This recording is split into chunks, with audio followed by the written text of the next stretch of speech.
저는 이 시간 빚을 갚은 생애라는 제목으로 하나님 말씀을 전가하려고 합니다. 사도 바울은 로마서를 시작하면서 1장에서 자신은 빚진 자라고 그렇게 고백을 했습니다. 1장 14절에 보면 헬라인이나 야만인이나 지혜 있는 자나 어리석은 자에게 다 내가 빚진 자라라고 기록이 되어 있습니다. 헬라인은 그 당시 헬라어를 사용하고 그리고 헬라 문화를 받아들이고 사는 사람들을 헬라인이라고 했습니다. 그리고 헬라인이 아닌 그 외의 사람들을 야만인이라고 그렇게 했습니다.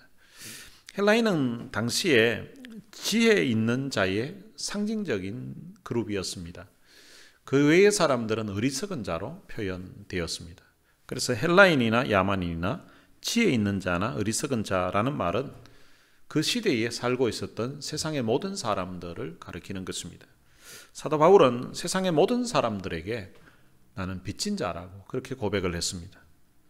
바울이 이렇게 모든 사람에게 빚진 자라고 고백하는 이유가 있습니다. 바울은 자기가 받은 하나님의 그 사랑을, 하나님께 받은 은혜를 빚이라고 생각했습니다. 그런데 생각해 보니 자기가 하나님께 진 사랑의 빚이 너무 큰데 갚을 길이 없는 것입니다.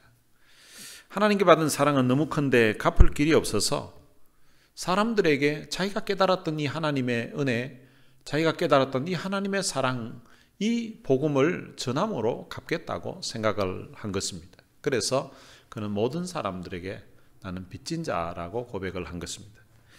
바울이 예수님을 만나기 전에 그는 예수 믿는 사람들을 박해하고 그리고 심지어 잡아 죽이는 일에 앞장섰던 사람입니다. 스데반이 순교할 때에 그게 책임자로 있었던 사람이, 주동했던 사람이 또한 바울이었습니다. 그런데 그가 예수님을 만나게 됩니다. 한 번은 대제사장의 명을 받아서 다메섹에 있는 예수 믿는 사람들을 결박해서 잡아오려고 다메섹으로 가는 길이었는데 그때 예수님이 그를 찾아오셨습니다. 바울이 예수님을 만났던 그날 그는 예수님, 그분이 누구인지를 비로소 깨닫게 되었습니다. 그분은 자기가 생각했던 나사렛 이단인이 아니었습니다. 그분은 평범한 사람이 아니었습니다. 그분은 전능하신 하나님이셨습니다. 그런데 그분은 하늘의 영광을 버리시고 사람의 모양으로 이 땅에 찾아오셔서 십자가에 못 박혀 돌아가셨던 것입니다. 그리고 그분이 죽은 줄로 알았는데 제자들이 부활했다는 그 말이 거짓인 줄 알았는데 근데 실제 그분이 부활하셔서 자기 눈앞에 나타난 것입니다. 그런데 알고 보니 이 주님이 십자가에 돌아가셨던 것이 바로 자기를 위한 대속의 죽음이었던 것입니다. 죽음에서 부활하셨던 것이 바로 자기를 위한 것이었습니다. 바울은 그날 예수님을 만난 후에 주님이 누군지도 알았지만 그날 자기 자신이 얼마나 하나님 앞에 부족하고 얼마나 큰 죄인인가를 그가 비로소 깨닫게 되었습니다. 그가 예수님 만나기 전에는 자기는 의로운 사람인 줄 알았습니다. 자기는 어려서부터 지금까지 모든 율법을 다 지킨 그런 사람으로, 온전한 사람으로 알고 있었습니다. 그런데 예수님 만나고 나서 자기가 얼마나 큰 죄인인가를 깨닫게 되었던 것입니다. 마치 거울을 보기 전에는 자기 모습이 얼마나 더러운지, 자기 모습이 얼마나 누추한지 깨닫지를 못했었는데 거울 앞에 서서 자기 모습을 보니까 자기 얼굴부터 자기 온몸이 너무나 추하고 더러운 모습을 깨닫게 되는 것처럼 예수님이 마치 자기 인생의 거울처럼 그 주님 만나고 나니까 자기가 얼마나 큰 죄인인가를 그가 깨닫게 된 것입니다. 예수님이 자신의 그 더럽고 추했던 그 모든 죄를 담당하시기 위해서 십자가에 돌아가셨는데 그런데 그 일을 하나님께서 창세전부터 하나님이 계획하시고 그리고 때가 되면 그 예수님이 이 땅에 오셔서 십자가에 돌아가셨다는 사실을 그가 깨닫게 된 것입니다. 하나님께서 자기의 하나밖에 없는 아들을 십자가의 죽음의 자리에 내어주신 그 십자가의 사랑을 통하여서 자기의 모든 죄가 다 용서받게 되었다는 사실을 깨닫게 되었습니다. 하나님께서 죄인 괴수 같은 인생을 용서해 주시고 하나님의 아들로 삼아 주셨습니다. 뿐만 아니라 이 예수 그리스도의 너무나 감격적인 이 복음을 전할 수 있는 영광스러운 사도라는 직분을 그에게 주셨습니다. 하나님께서 죄인 중에 괴수 같은 인생에게 너무나 큰 은혜의 빚을 주신 것입니다.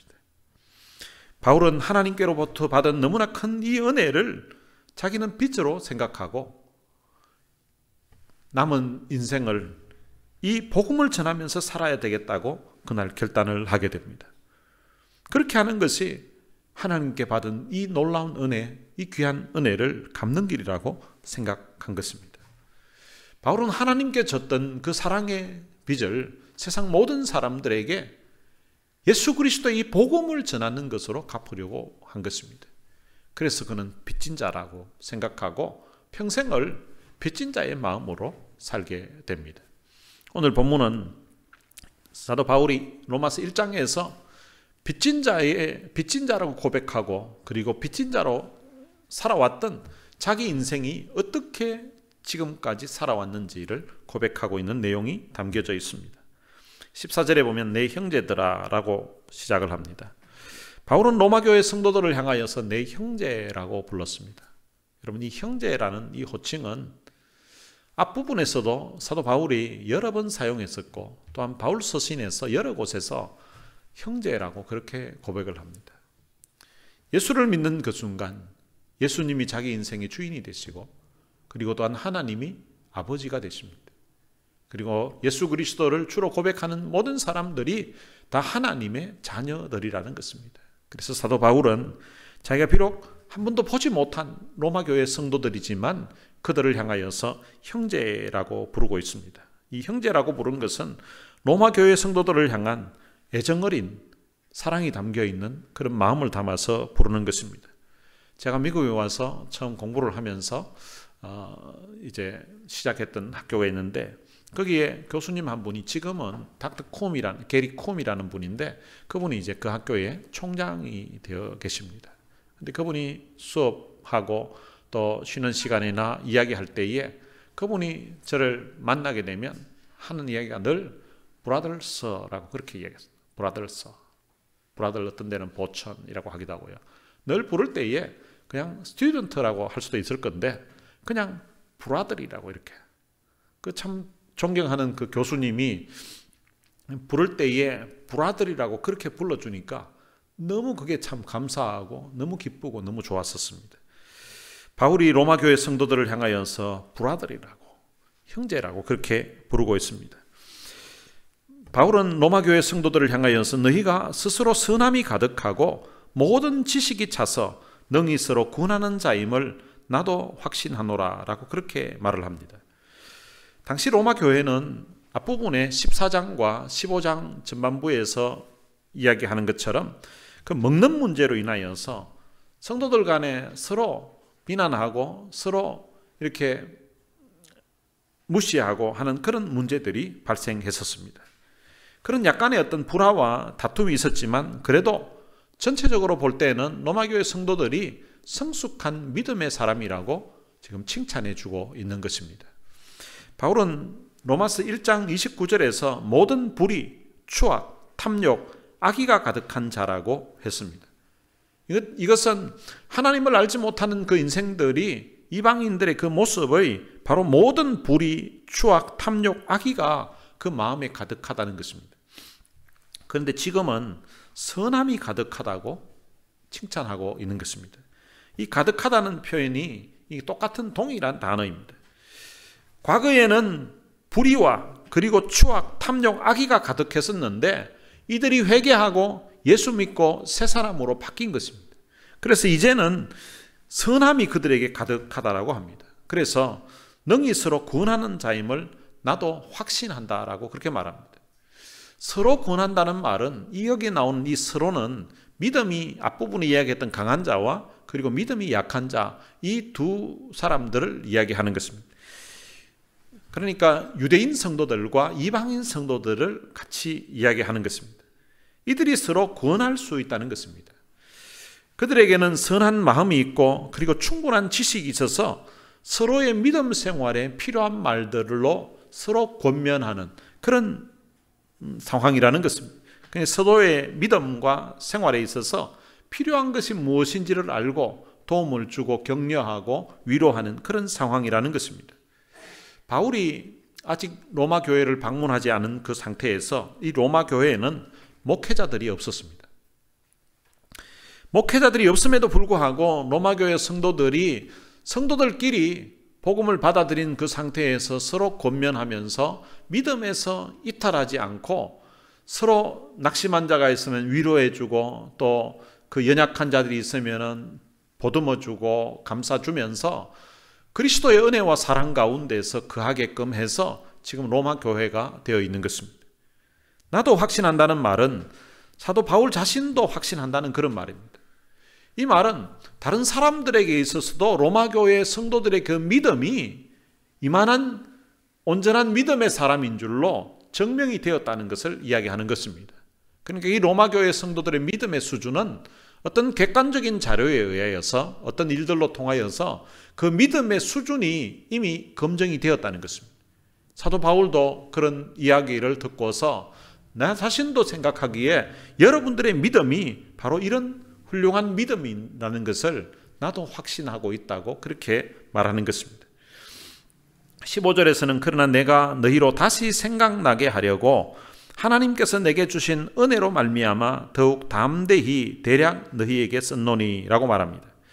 그러나 내가 너희로 다시 생각나게 하려고, 이 말은 로마 교회 성도들이 이미 알고 있는 내용이겠지만, 그렇지만 성도들이 그 삶이 아직도 좀 부족한 부분들이 약간 보이기 때문에 알고 있는 말씀이지만 아직 실천하지 못하는 부분이 있는 것 같아서 이제 한 번 더 기억나게 해주기 위해서, 생각나게 하기 위해서 이렇게 기록을 했다는 것입니다. 이 말은 가르친다는 그런 개념이 아니라 이미 알고 있다는 것을 전제로 해서 다시 생각나게 한다는 것입니다. 그렇다면 바울은 왜 다시 생각나게 하려고 라고 이렇게 표현했을까요? 그들의 삶에 아직도 약간은 부족한 부분들이 보이기 때문에 로마 교회 성도들은 목회자가 없는 가운데서 성숙한 믿음으로 성장했지만, 그렇지만 좀 더 온전한 모습으로 이룰 수 있도록 하기 위해서 로마 교회를 좀 더 튼튼하게 세우기 위해서 이 말씀을 전한다는 것입니다. 그리고 사도 바울이 가르친다는 표현을 하지 않고 다시 생각나게 하려고 라고 이렇게 표현하는 것은 상대방의 인격을 존중해서 이렇게 표현한 것으로 보입니다.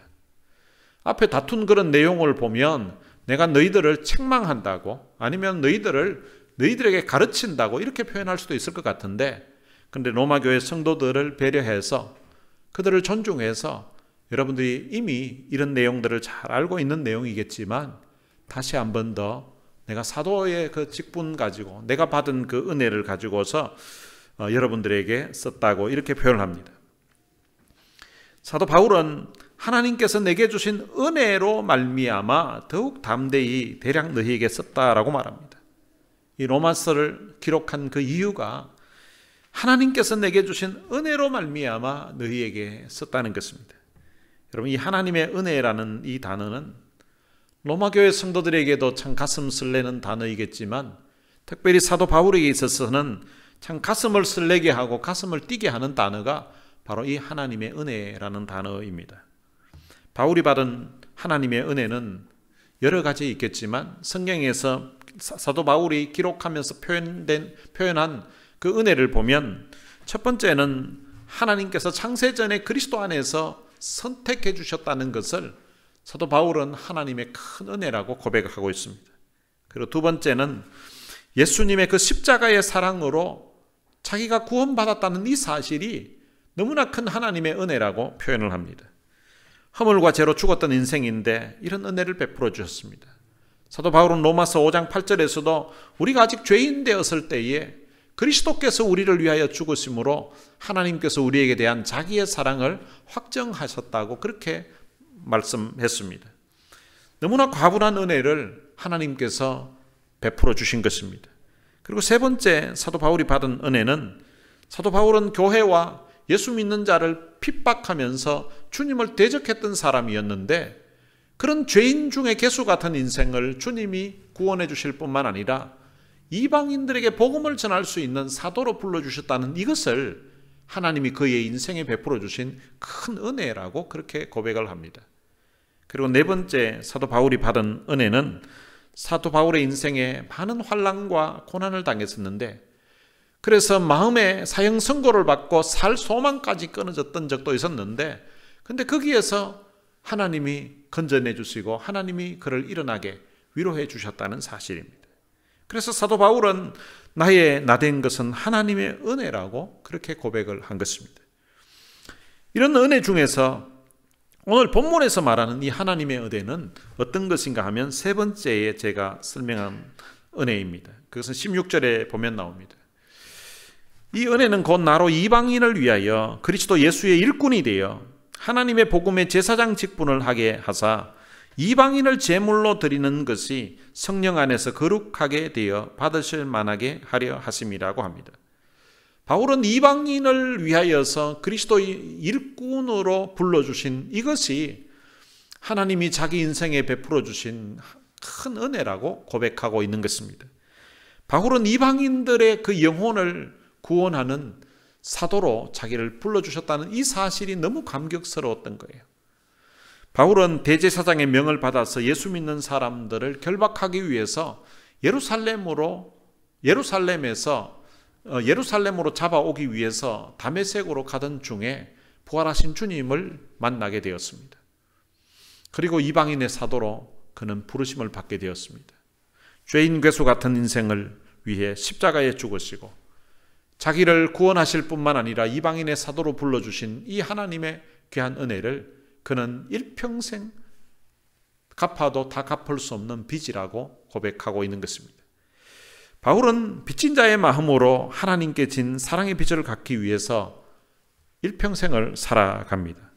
바울은 하나님의 그 복음의 제사장 직분을 감당하기 위해서 그가 일했다고 오늘 본문에서 말씀하고 있습니다. 그가 제사장으로서 복음을 전하는 제사장으로서 어떻게 그 인생을 살았는가 하면, 이방인의 영혼을 가슴에 품고 그들의 영혼 구원을 위해서 그는 그의 인생을 헌신하게 됩니다. 그리고 모든 교회들을 위해 끊임없이 기도하고 있는 모습으로 제사장 사역을 감당한 것입니다. 바울은 이방인들에게 복음을 전해서 이방인들을 성령 안에서 거룩하게 만드는 일에 그의 삶을 들이면서 평생을 살았습니다. 17절에 보면, 그러므로 내가 그리스도 예수 안에서 하나님의 일에 대하여 자랑하는 것이 있거니와.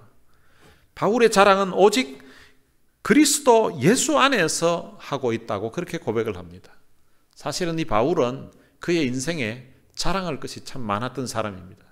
역사가의 말에 의하면 사도 바울은 그 당시에 탑 10에 들어갈 만큼 아주 유명한 인물이었다고 그렇게 말합니다.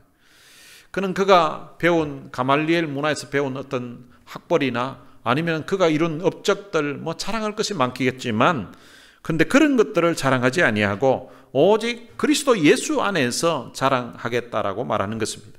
바울은 이방인의 사도로서 이방인들에게 복음을 전하여서 그들이 구원받아서 신앙생활하는 것, 그것이 자기 인생에 예수 안에서 하는 자랑거리였습니다. 그래서 사도 바울은 성도들이 바로 자기의 면류관이라고, 자기의 기쁨이라고 그렇게 고백을 했던 것입니다. 18절에는 그리스도께서 이방인들을 순종하게 하기 위하여 나를 통하여 역사하신 것 외에는 내가 감히 말하지 아니하노라. 그 일은 말과 행위로, 표적과 기사의 능력으로, 성령의 능력으로 이루어졌으며, 그리하여 내가 예루살렘으로부터 두루 행하여 일루리곤까지 그리스도의 복음을 편만하게 전하였노라. 자기가 일평생 어떤 일을 했는가 하면, 이방인들을 순종하게 하기 위해서, 이방인들을 순종한다는 말은 앞부분의 16절에서는 이방인을 제물로 드린다고 이렇게 표현을 했습니다. 그러니까 이방인들이 예수 믿고 그리고 구원받아서 그들의 인생을 하나님 앞에 산 제물로 드리는, 이렇게 살도록 하기 위해서 그의 인생을 헌신하면서 살았던 것입니다. 이방인들이 예수 믿고 하나님을 섬기면서 살아가는 그 모습을 보는 것이 바울의 소원이었습니다. 이것이 또한 그를 이방인의 사도로 불러주셨던 주님의 목적이었습니다. 나를 통하여서 그 주님이 역사하셨던 것, 그거 외에는 자기가 감히 말하지 않겠다라고 그렇게 고백을 합니다. 그러니까 자기 자랑을 지금 이야기하는 것이 아니라 자기를 통해서 그리스도께서 역사하셨음을 지금 강조하고 있는 것입니다. 자기가 일평생 그리스도를 위해서 헌신할 수 있었던 것은 바로 자기가 열심히 대단했기 때문에, 자기가 헌신했기 때문에 하는 것이 아니라 그리스도께서 자기를 통해서 역사하신 것이라고, 다른 말로 하면 그리스도께서 할 수 있는 힘을 공급해 주셨다고, 은혜를 주셨다고 하는 것입니다. 어떻게 나타났는가 하면 말과 행위로, 표적과 기사의 능력으로, 성령의 능력으로 그렇게 역사하셨다는 것입니다. 바울은 이방인을 그리스도께 순종하게 하기 위해서 바로 자신을 통해서 하나님이 쓰신 도구가 무엇인지를 구체적으로 설명을 합니다. 그것이 뭔가 하면 바로 말과 행위였다는 것입니다. 말과 행위는 하나님의 은혜, 또 그리스도의 복음을 전하는 중요한 도구가 됩니다. 어떤 사람은 말로 복음을 전하는 사람이 있는가 하면 어떤 사람은 행위를 통하여서 전하는 사람도 있습니다. 어떤 사람은 말로 열심히 복음을 전하는데 그런데 행위가 그 말과는 너무 달라서 전하는 복음 자체가 효력이 떨어지게 되는, 효력이 없어지게 되는, 오히려 반감을 일으키는 그런 사람들도 있습니다. 그래서 어떤 사람은 복음은, 전도는 말로 하는 것이 아니라 삶으로서 해야 된다고. 그러니까 전도는 말로만 하는 것이 아니라 삶으로서 본이 되어서 전도해야 된다고 이렇게 주장하는 사람들도 있습니다. 그럼 그 말도 일리가 있다고 생각합니다. 왜냐하면 말은 뻔질나게 잘하는데 근데 삶이 본이 되지 않아서 그 말이 전혀 효과가 없는 거예요. 그럴 때에는 말로 전도하는 것이 아니라 행위가 뒤따라야 되는 것을 볼 수가 있습니다. 그런데 전도는 말로 해야 되는 것이 아니라 삶으로서 한다 하는 그 말은 사실은 어폐가 있는 말입니다. 맞지 않다는 거죠. 전도는 말로도 해야 되지만 행위로도 해야 된다는 것입니다. 물론 전도가 말하고 그리고 행위가 뒷받침되어서 행위가 바르면 최상의 효과가 나타나겠죠. 그렇다고 해서 말은 하지 않고 그냥 삶으로서 나는 전도하겠다고 이렇게 하는 것은 맞지 않다는 것입니다. 그럼 베드로가 받은 그 은혜가 너무 감사하고 성령의 충만함을 받아서 그가 말로 그리스도의 복음을 전했습니다. 그때 하루에 3,000명이 회개하고 세례받는 그런 놀라운 역사가 일어났습니다. 말로 전했기 때문에 3,000명이 회개하고 돌아온 것입니다. 여러분, 만약에 베드로가 성령 충만 받아서 말은 하지 않고 오늘부터 내가 하나님의 말씀대로 내가 살아야지, 그래서 내 행위로 전도해야 되겠다고 이렇게 해서 만약에 전도를 했으면 그럼 베드로가 일평생 몇 명을 전도할 수 있었을까요? 저는 제가 생각하기에 이 베드로가 성격이 좀 급하거든요. 아마 우리 한국식으로 하면 경상도 사람 좀 된다고 볼 수 있습니다. 성격 급하고 소리 크고 뭐 이래가지고 말로 하지 않고 행위를 통하여서 성령 충만 받아가지고 행위를 통하여서 전도하면요, 일평생 전도해도 자기 부인도 하나 전도 못할 수도 있습니다. 말로 전도했기 때문에 3,000명이 돌아올 수 있었고, 그 다음 또한 안전뱅이 일로 5,000명이 돌아오는 그런 놀라운 역사를 일으킬 수가 있었던 것입니다. 오늘 본문의 이 바울은 말뿐만 아니라 행위로, 말과 행위로 그리스도의 복음을 전파했습니다. 바울의 그 말과 행위를 통하여서 그것을 주님이 거룩한 도구로 사용하셔서 이방인들의 수많은 영혼들이 돌아오게끔 하셨다는 것입니다. 바울을 그렇게 사용하셨던 하나님은 지금도 우리의 말과 행위를 통하여서 영혼 구원하는 일을 하시기를 원하십니다. 여러분, 우리는 말로도 우리가 받은 그 하나님의 사랑을 전해야 됩니다. 그리고 또한 우리의 삶으로서도 본이 되는 그런 모습으로 사랑의 실천을 통하여서 그리스도의 복음을 전하는 일을 위해서 우리도 헌신해야 됩니다. 그리고 표적과 기사의 능력으로, 성령의 능력으로 이루어졌다라고 그렇게 말합니다.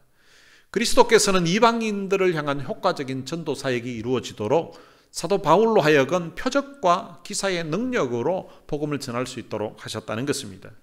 이 표적과 기사는 두 가지 효과를 일으킵니다. 하나는 복음을 전하는 사람이 바로 주님이 세운 사람인 줄로, 하나님이 세운 사람인 줄로 그렇게 인정하는, 그것을 증명하는 그런 효과가 있습니다. 그리고 두 번째로는 그 표적과 기사가 자기가 듣고 있는 그 말씀이 바로 진리임을 또한 증거하게 되는 그런 효과가 있게 되는 것입니다. 구약에서는 이 표적과 기사가 하나님의 임재와 그리고 또한 하나님의 그 힘, 그 권능의 수단으로서 나타났습니다. 이 성령의 능력은 사도의 말과 행위를 통해서도 나타났고, 그리고 표적과 기사를 통하여서도 나타났던 것입니다. 사도들이 복음을 전할 때에 성령께서 그 말에 함께 하시고, 그 말에 성령께서 함께 하셔서 듣는 자들의 마음 문이 열리게 하시고, 그리고 또한 듣는 자들이 그 말씀을 그 마음에 받아들이도록 성령의 능력으로 함께 하셨다는 것입니다. 이방인들에게 복음이 전파될 수 있었던 것은 바로 이 성령의 능력 때문이었던 것입니다. 그래서 사도 바울은 성령의 능력으로 역사하지 않은 것은 어느 하나라도 말하지 않겠다고 고백하는 것입니다. 다른 말로 하면 성령의 능력으로 역사한 것만 자기가 말하겠다는 것입니다. 따라서 오늘 본문에 나오는 이 의미는 나는 그리스도께서 이방인을 순종하게 하기 위해서 나를 통해 말과 행위 그리고 표적과 기사, 성령의 능력으로 역사하지 않은 것에 대해서는 어떤 것도 말하지 않고 오직 이 성령의 능력으로 한 그것만 여러분들에게 말한다는 것입니다. 그렇게 해서 그리하여 내가 예루살렘으로부터 두루 행하여 일루리곤까지 그리스도의 복음을 편만하게 전하였다고 합니다. 사도행전에 보면 사도 바울은 세 차례에 걸쳐서 3차 선교 여행을 하게 됩니다. 소아시아와 지중해 북부 지역을 두루 다니면서 복음을 전파했습니다. 바울이 예수님을 만나게 된 곳은 다메섹이었습니다. 근데 복음을 전파하기 시작된 곳은 그렇다면 다메섹에서부터 자기가 받은 은혜를 주변에 있는 사람들에게 전했다고 볼 수 있습니다. 그 후에 그는 아라비아로 가게 됩니다. 그가 본격적으로 이방인의 사도로 복음을 전하게 된 것은 바로 안디옥에서부터 시작되었습니다. 그런데 사도 바울은 오늘 본문에서 예루살렘으로부터 두루 행하여 라고 그렇게 표현을 하고 있습니다. 아마 사도 바울이 처음 자기가 은혜 받았던 곳이 예루살렘은 아니었지만 복음의 시작이 예루살렘부터였기 때문에, 복음의 중심이 예루살렘부터였기 때문에 아마 이런 표현을 사용하고 있는 것 같습니다. 예수님께서도 승천하시면서 사도행전 1장 8절에 보면 오직 성령이 너희에게 임하시면 너희가 권능을 받고 예루살렘과 온 유대와 사마리아와 땅끝까지 이르러 내 증인이 되리라고 그렇게 말씀하셨습니다. 그래서 사도 바울이 복음이 예루살렘부터 시작되었기 때문에 예수님께서도 예루살렘과 이렇게 시작하고 있기 때문에 오늘 본문에서 예루살렘으로부터 일루리곤까지 그리스도의 복음을 자기가 편만하게 두루 전하였다고 그렇게 고백을 하고 있는 것 같습니다. 예루살렘은 우리가 늘 듣는 말이고 워낙 들었으니까 잘 아는 곳이고요. 일루리곤이라는 곳은 좀 생소한 그런 지역입니다. 이것은 그 당시 마게도냐에 근접해 있는 로마의 영토에 속하는 곳입니다. 그러니까 로마의 서북쪽 끝이라고 볼 수 있습니다. 일루리곤은 지금의 영토로 치면은 지금 유고슬라비아 그리고 알바니아가 있는 곳입니다. 그러니까 로마의 서북쪽 끝지방인데 예루살렘에서 일루리곤까지 그 거리가 얼마나 되는가 하면 약 1400마일 정도가 됩니다.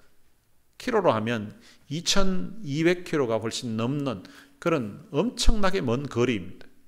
요즘처럼 비행기편이나 버스, 승용차로 갈 수 있는 교통편이 없는 상황에서 그 먼 거리를 걸어 다니면서 때로는 섬 지역을 방문할 때는 배를 타고 또 다니면서 그리스도의 복음을 온 천하에 편만하게 전파했다는 것입니다.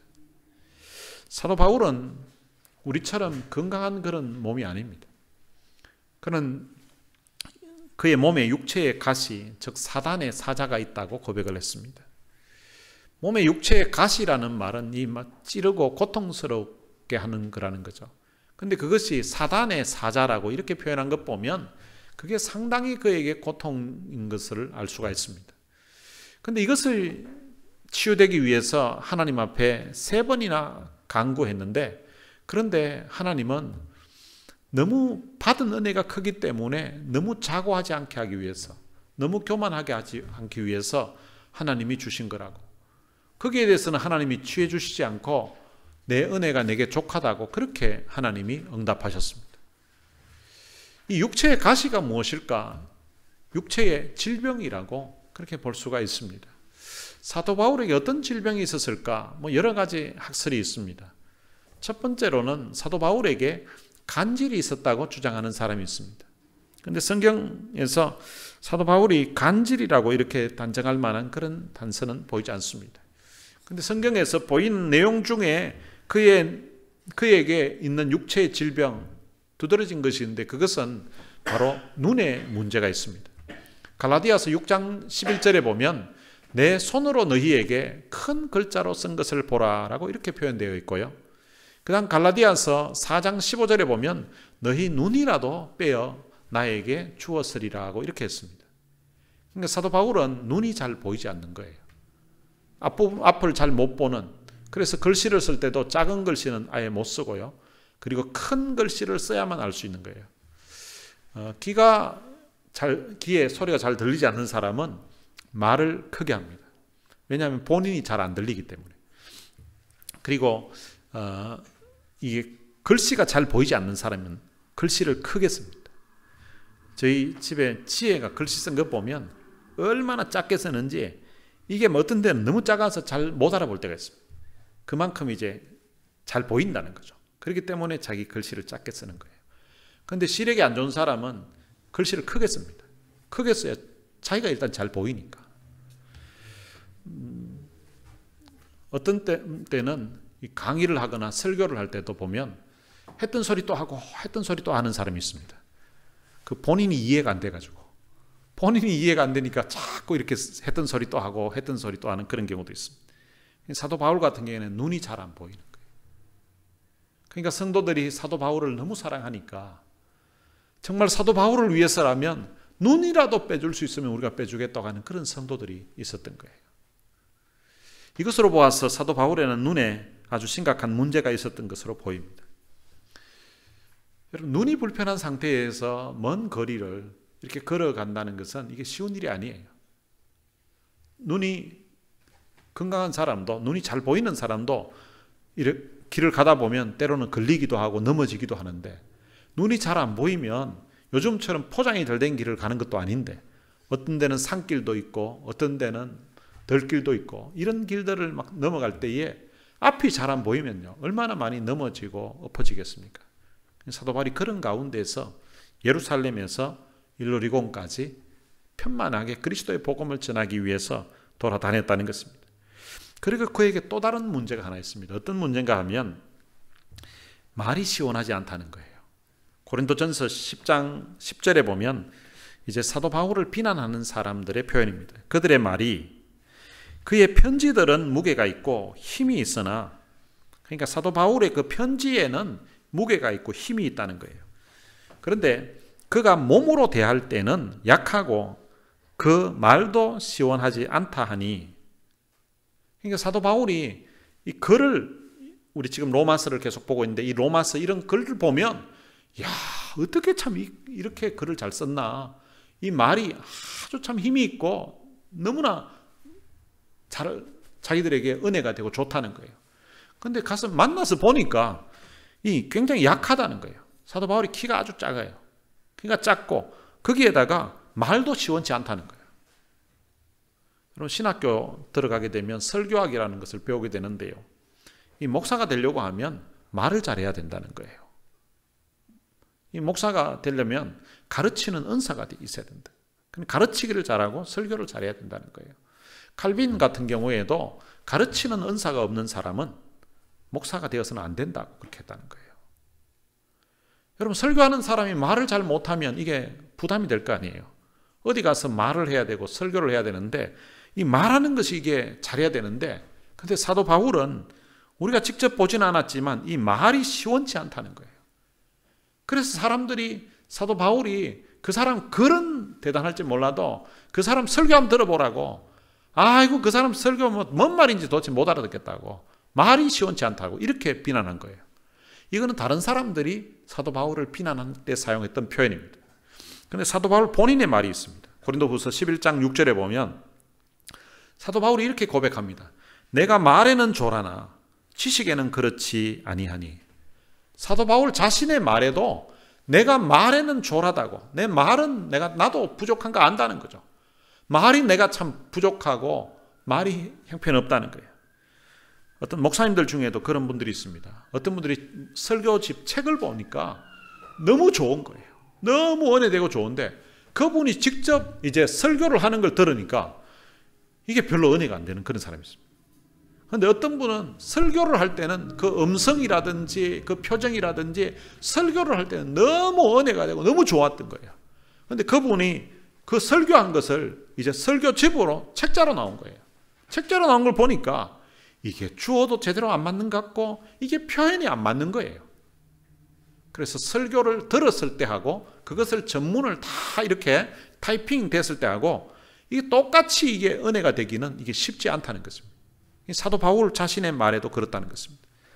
이런 목회자가 설교를 해야 될 사람이 말에는 참 어눌하고 다른 사람들이 비난할 때도 저 사람 말이 시원치 않다고, 그리고 스스로도 나는 말에는 조라다고, 이런 아주 큰 컴플렉스 아니겠습니까?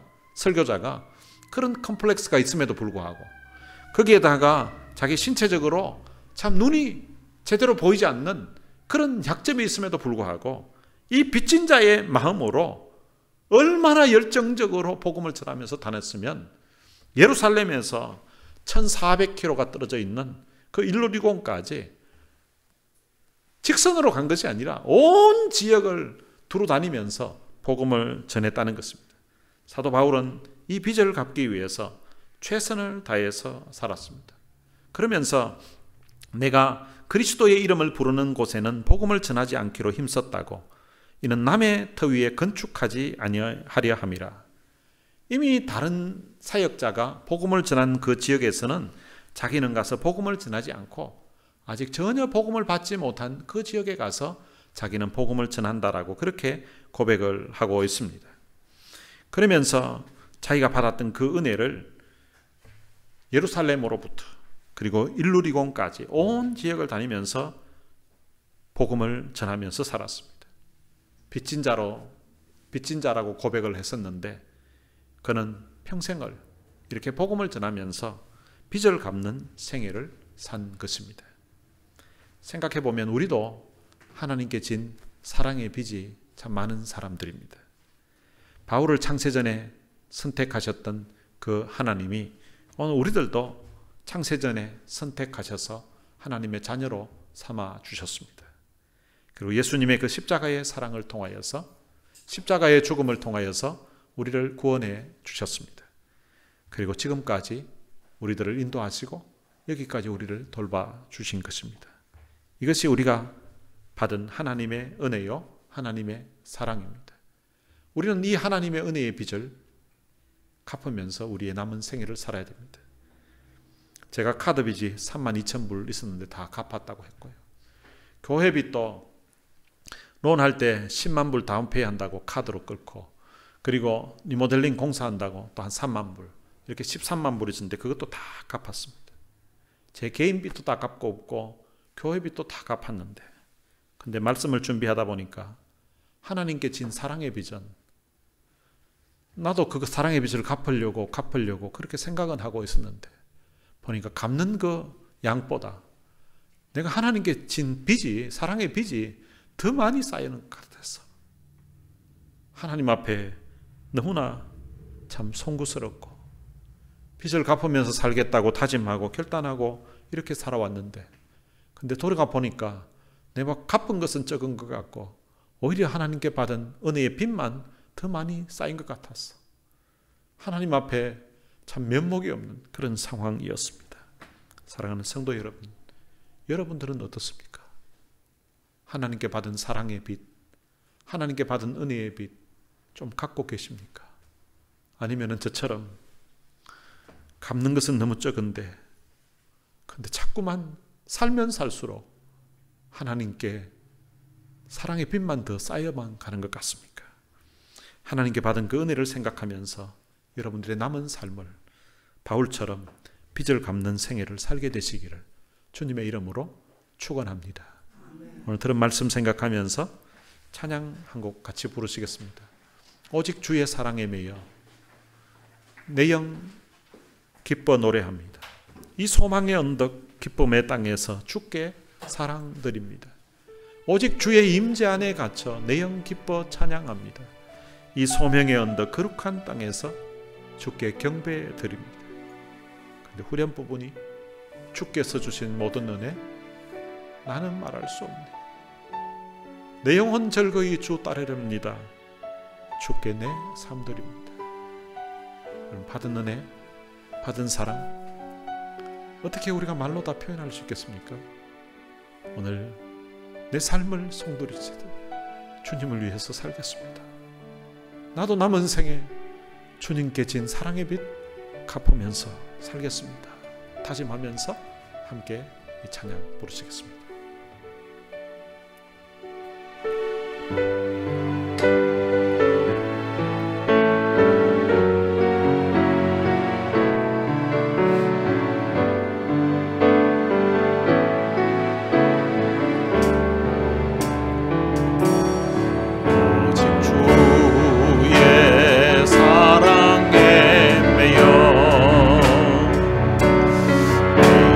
기뻐 노래합니다.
나는 말할 수 없네.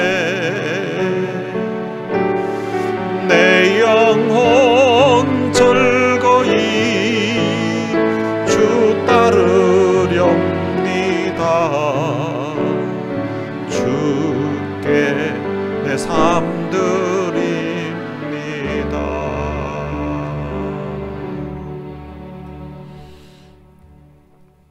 들은 말씀 생각하면서 눈앞이 잘 보이지 않음에도 불구하고, 말도 그렇게 시원하지 않음에도 불구하고, 그 불편한 몸을 이끌고서 하나님께 받은 그 귀한 사랑, 말로 표현할 수 없는 그 하나님의 은혜, 그것을 사랑의 빚으로 생각하고 그 빚을 갚기 위해서 예루살렘으로부터 일루리곤까지 엄청난 그 먼 거리를 두루 돌아다니면서 한 영혼이라도 더 구원하려고 복음을 전하면서 그 빚을 갚아갔던 그 사도 바울을 생각해 보면서 나도 받은 사랑, 나도 받은 은혜가 사도 바울 못지않은데, 이 받은 하나님의 사랑의 빚, 이것을 나도 갚으면서 살겠다는 그런 다짐, 결단하면서 남은 생에 정말로 이 빚진 자의 마음으로 이 사랑의 빚을 갚으면서 살게 하옵소서. 살겠습니다. 우리 결단하면서 다같이 통성으로 기도하시겠습니다. 다같이 통성으로 기도하시겠습니다. 살아계신 아버지 하나님, 은혜를 감사합니다. 많은 사람 가운데 저희들을 선택해서 하나님의 귀한 자녀로 삼아주신 것, 창세전에 우리가 아직 죄인 되었을 때, 우리는 태어나지도 않은 그때 우리를 선택해서 하나님의 귀한 자녀로 삼아주신 것, 아무 조건 따지지 아니하고 우리의 됨됨이와 상관없이 하나님의 은혜로 선택해 주시고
하나님 아버지, 은혜를 감사합니다.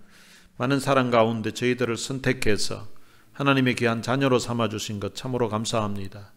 허물과 죄로 죽었던 인생들인데 우리의 지은 죄로 말미암아 영원히 하나님의 진노에서 벗어날 수 없었던 인생들인데 하나님께서 그의 사랑하는 아들 예수님을 십자가의 죽음에 내어주시고 우리의 모든 죄를 사해 주시고 하나님의 거룩한 백성으로 살 수 있도록 불러주신 것 참으로 감사합니다. 그리고 인생 살아오면서 우리 힘으로 감당할 수 없었던 어렵고 힘든 과정들이 있었지만 그때마다 하나님 앞에 기도하게 하시고 기도할 때 우리의 기도를 들으시고 응답해 주시고 하나님이 도우셔서 오늘 여기까지 올 수 있도록 해주신 것 참으로 감사합니다. 바울은 자기가 받은 은혜가 너무 컸어 그 은혜의 빚을 갚기 위해서 평생을 예루살렘으로부터 일루리곤까지 편만하게 복음을 전하면서 그렇게 살았는데 주님, 우리도 주님께 진 빚이 참 너무 많은데 근데 빚을 제대로 갚지 못하고서 살아왔던 것 같습니다. 주님, 남은 생에 하나님께 진 이 사랑의 빚을 갚으면서 살아가는 우리의 생애가 될 수 있도록 축복해 주옵소서. 우리 주 예수 그리스도의 은혜와 하나님의 무한하신 사랑과 성령님의 위로교통 충만하심이 하나님께 받은 그 귀한 사랑, 그 귀한 은혜를 생각하면서 남은 생에 빚진 자로서 남은 생에 하나님께 받은 그 은혜의 빚을 갚으면서 살겠다고 마음에 다짐하는 주의 귀한 자녀들 머리 위에 이제로부터 영원토록 함께 있을지어다. 아멘.